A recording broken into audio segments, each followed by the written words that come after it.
Hello everyone. In this video I'm going to go over Chapter 11, Counseling Children and Vulnerable Adults. So first of all, counseling minor clients. Counselors who counsel children and adolescents under the age of 18 or adults who do not have the legal capacity to care for themselves may be more likely than any other counselor to experience conflict. The legal perspective is that counselors are obligated to parents or guardians when counseling minors and not to the minor themselves. So again, that's the law, not ethics.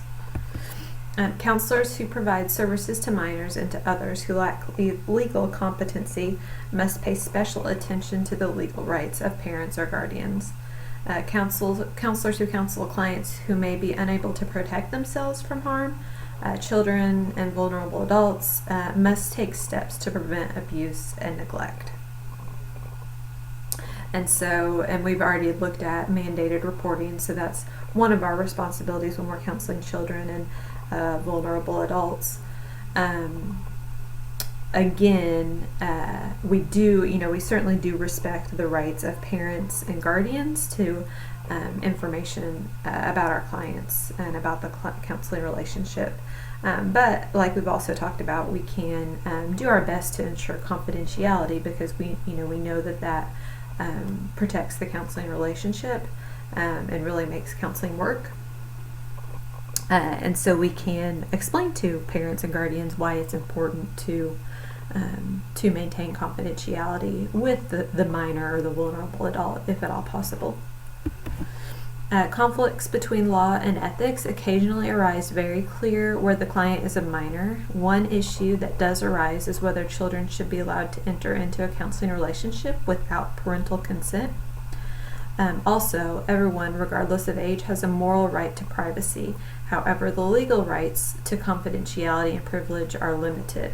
Okay, so again, the law says that parents and guardians are the ones who give permission to enter into the counseling relationship and who provide consent.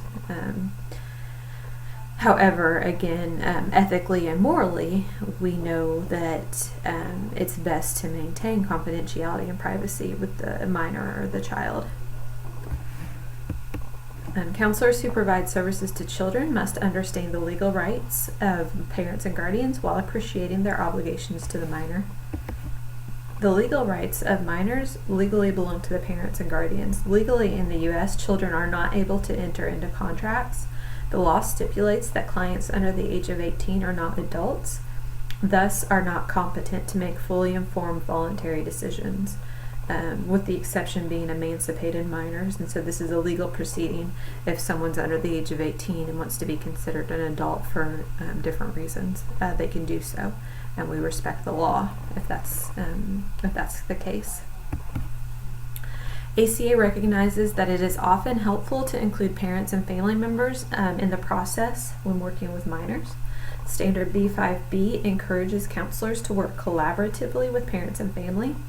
And Standard A2D recognizes the need to balance the rights of minors with parents and guardians and to include the minor as appropriate. And so really, if we work with parents and we work with minors and explain the process to them, I think typically there doesn't arise a conflict. I don't want to say there never arises a conflict when we're dealing with confidentiality and when we're working with minors. But if we just explain, explain from the outset what's going on, and if a parent or a guardian decides that they want information later on, then there are ways that we can first of all encourage them to allow us to maintain privacy, but also if they really pursue getting information from us, they do have that right. But we can we can explain that we would like to talk to the child first. We can suggest that they speak to the child. We can ask to share information with the child in the room. So there are steps that we can take before we release information, really making it more of a conversation and less of a you have to give me this information and then we do. Again, parents do have the right to information, but we can certainly use our counseling skills with them and really educate them about the process. Rights of non-custodial non-custodial parents. Counselors of minors generally have a responsibility to provide requested information to non-custodial parents. Counselors should refuse to support one parent over the other in a child custody case. The counselor must maintain working relationships with both parents. The counselor in child custody cases knows little about the home environment, and the child custody evaluators, not the children's counselors, provide advice to judges. If you're working with someone, if you're working with a child, in these instances, you should refuse to support one parent. So if you're really trying to maintain relationships with both parents, if you don't know a whole lot about the home environment, and you allow the child custody evaluator to give advice to the judge, unless you are in the position of child custody evaluator, if that's what you're there for, then you can certainly talk to a judge and provide information to the court. But if you're just counseling the client, then you try to avoid it. So counselors can be custody evaluators, but not when in the role of the child's counselor. That would be considered a dual relationship. So that's another issue. And it's state by state, the law on providing information to non-custodial parents, but I think unless there's specific, I don't remember what it's called, but something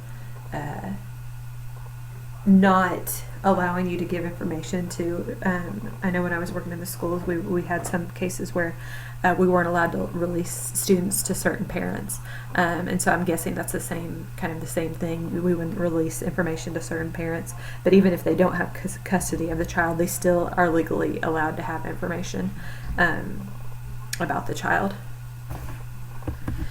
Children at risk. So we do breach confidentiality if the parent demands it, and that would be, we would include that in the informed consent process when we're working with a child. So letting them know that their parents have the rights to their information. At time, the counselor determines that parents and guardians must be given information revealed in the counseling session. School counselors consider whether they should report student risk-taking behaviors to administrators. A lot of times that's like an organizational policy or a district-wide policy. For example, when a child is at risk for suicide, or when a child is engaging in self-injuring behaviors, we do assess for suicide risk, the school I worked at, the policy was to let the administrator know, and then we brought in our crisis team, and they evaluated the student, and then we released the student to the parent then in those instances. And also at the school I worked with, they had policies about drug behavior, so we were supposed to report any drug activity to administrators if we found that out as well. And so if that's the case at your school, you would certainly want to include that in the informed consent. And so I think in one of the discussions, someone kind of questioned the idea of warning someone that you're breaking confidentiality, and that may have sounded like what I was doing, like when I give examples about the clients or the student population I worked with.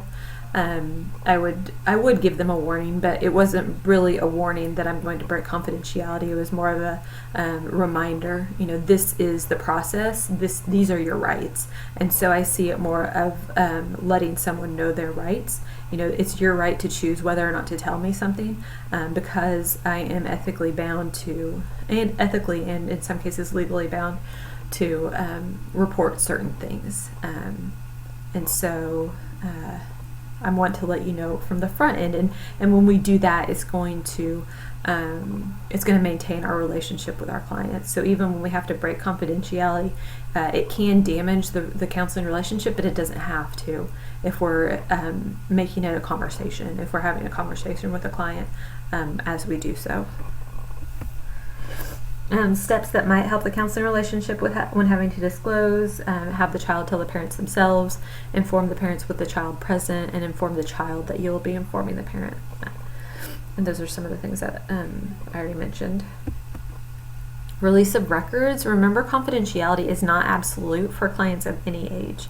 Parents do not have access to case notes kept in the sole possession of the maker on demand under FERPA, that's for the Family Educational Rights and Privacy Act, but parents would have access upon a subpoena or specific court order. Okay, so if you are keeping case notes yourself, they are not covered under FERPA.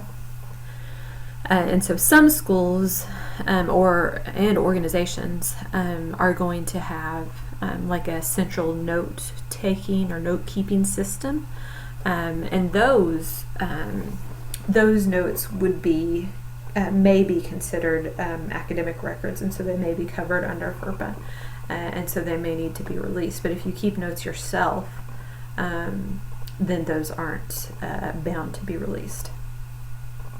And in this case, remember when we talked about privilege before, we said the client has the right to assert privilege, meaning that privilege is talking about the relationship between us and our clients, and the courts strive to respect that and keep confidentiality. But we're not the ones who assert privilege. Remember, it's our client who does so. And in this case, if we're working with a child or vulnerable adult, then the guardian or the parent does so.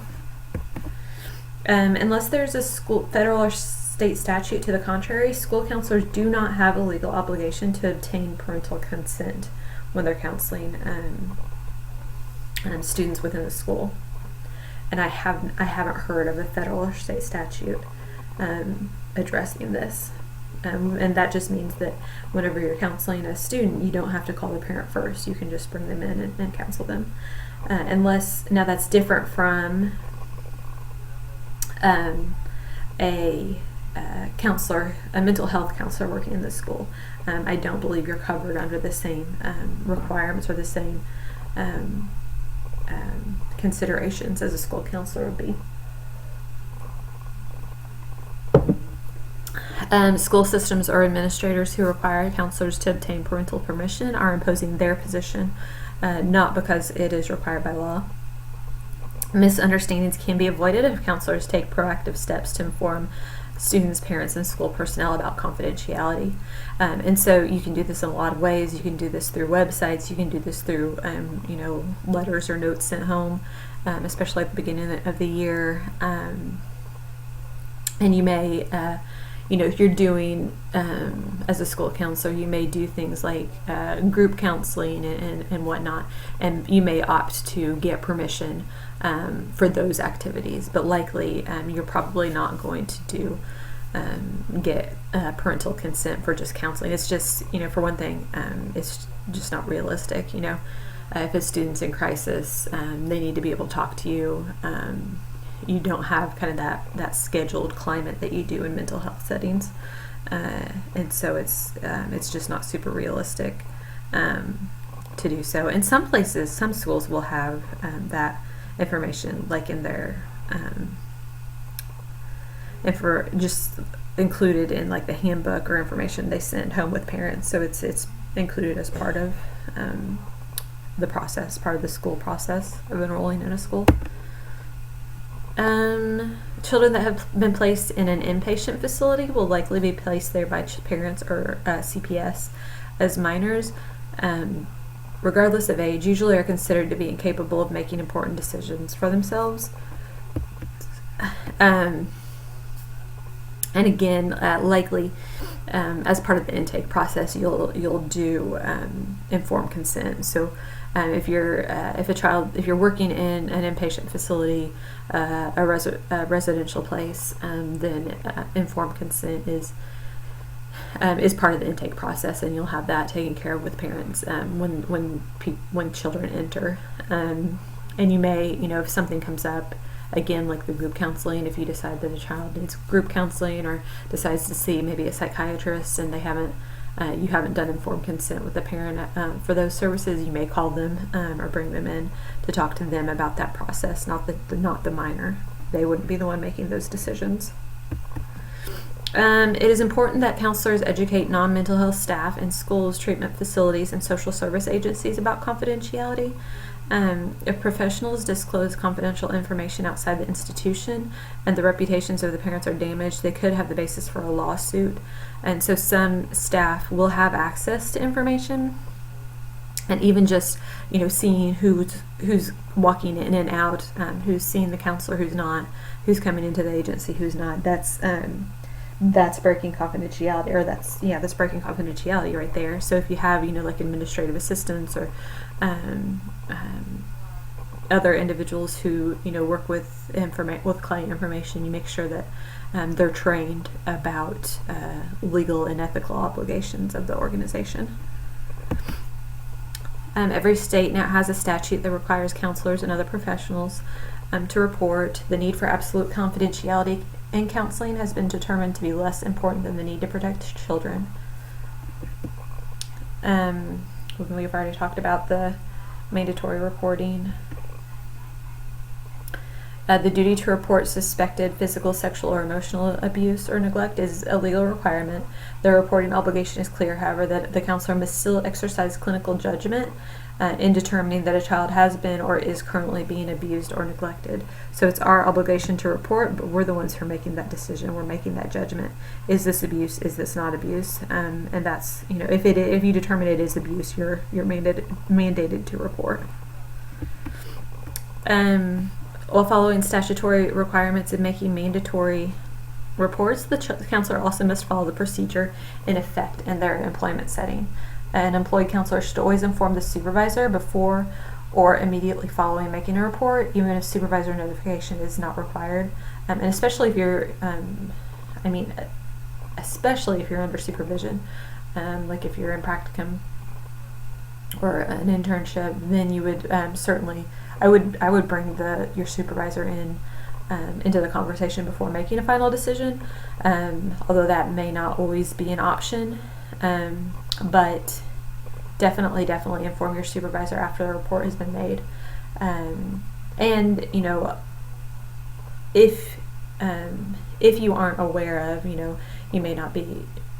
Many of you aren't working right now, but once you get into a position, I would always find out the procedure for making these reports, because it may differ from place to place. In some places, you're making the call and you're calling in the sheriff. If you determine that someone's a child is at risk, you're calling.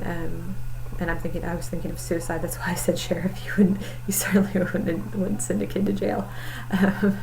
But in cases of suicide risk, you might call the sheriff, and they might transport the child to the hospital. You might call parents. In my instance, we called in a crisis team. You might call DCS if you're making a report, and that would be standard. The Department of Child Services or whatever it is in your state. You would call them. Most places have a hotline. However, if you're working with someone who already has a caseworker, it may be or a social worker, it may be easier just to contact that person and let them know. But you would just want to make sure that you're following the procedure that your workplace has in place. In response to school violence, some school districts have created policies that require counselors to report students' destructive impulses or contemplations. School counselors need to work with administrators so policies do not create a barrier to counseling. School counselors also have an ethical obligation to prevent bullying and harassment. And so if you don't have a policy in place, you would make sure that you would want to make sure that your school or your place of work has one to deal with things like and I would consider these destructive impulses or contemplations. I would consider that to be harm to others, right? And so that would kind of fall under that ethical obligation to report instances where you think a student might be a harm to others. And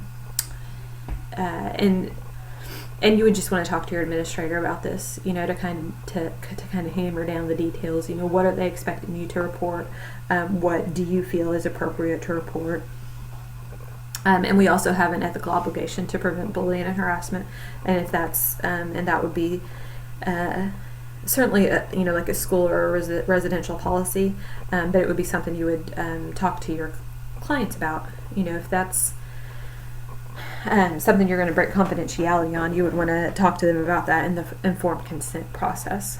And so you might add, like a line about, if I believe that you are being bullied or harassed, then I'm ethically bound to report it, and here's kind of the process that will happen if that comes about.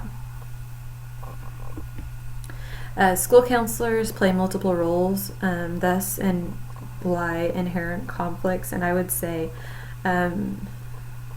school counselors, but also there's a lot of counselors who do school-based counseling, and so you're also going to see multiple roles. If you're working in a residential setting, you're also going to see these multiple roles as well. And that's something we already kind of talked about as well. Counselors, especially in rural areas are likely to have friends that are teachers as well as friends who are parents. Also, there's a great potential for dual role conflicts when counselors deal with child abuse. Counselors must be aware that female students and gay and lesbian students are likely to be subjected to sexual harassment and violence. Some of the most complex and difficult situations that counselors encounter involves the duty to warn with questions of cultural diversity. And on to vulnerable adults. All the aforementioned issues related to minor clients apply equally to any legal adults, or any adults who have been legally educated, mentally incompetent, or who have had legal guardians appointed based on diminished capacity. All 50 states have enacted statutes that provide protective and social services for victims of elder abuse. Numerically, the elderly are the largest group of adults that are vulnerable to abuse or neglect. The incidence of elder abuse often goes unreported. 2/3 of elder abuse is perpetrated by family members. And elders suffering from dementia, physical decline, or chronic diseases are at the greatest risk. Several forms of elder maltreatment has been identified to include neglect. This is the failure to provide essential physical or mental care for an older person. Neglect may be intentional or unintentional, or even self-inflicted. And I'm thinking about my grandpa who just who passed away last July. And this had been going on for several years after my grandma passed away. But he didn't take care of himself. He barely cleaned the house. He barely eat. For years, he just lived off of peanuts. That was all he would eat. And my mom and her sisters would go in and clean his house, as often as they could. But he would get mad about that. And so that happens, depending on kind of the state of mind of the older person, or the circumstances they live in. Often, like, pets are good sources of comfort and companionship for older people. And again, I'm thinking of my grandpa again. He loved his dog, and she was great for him, but she also created a mess in the house. He didn't, sometimes he would not feel like getting up and letting her to go out, to go to the bathroom, and so that kind of caused an additional issue in terms of cleanliness in the house. Self-inflicted can also be failure to take medication, skipping meals, and alcohol use. Physical violence is also considered maltreatment, obviously, and financial exploitation. And this is something that you maybe have seen, like, on the news lately, where older people are being taken advantage of. I'm thinking of an example someone told me where their grandma, I think it was a grandmother, was paying like $500 a month to these two guys who said that they were exterminators, and they were her exterminators. They would come and collect the money from her, and she gave it to them not knowing that they weren't who they said they were, and that they weren't doing any services for her. And so they just, continuously collected this money from her until one of her, I think it was her son, found out what was going on and put a stop to it. But that happens quite a bit as well.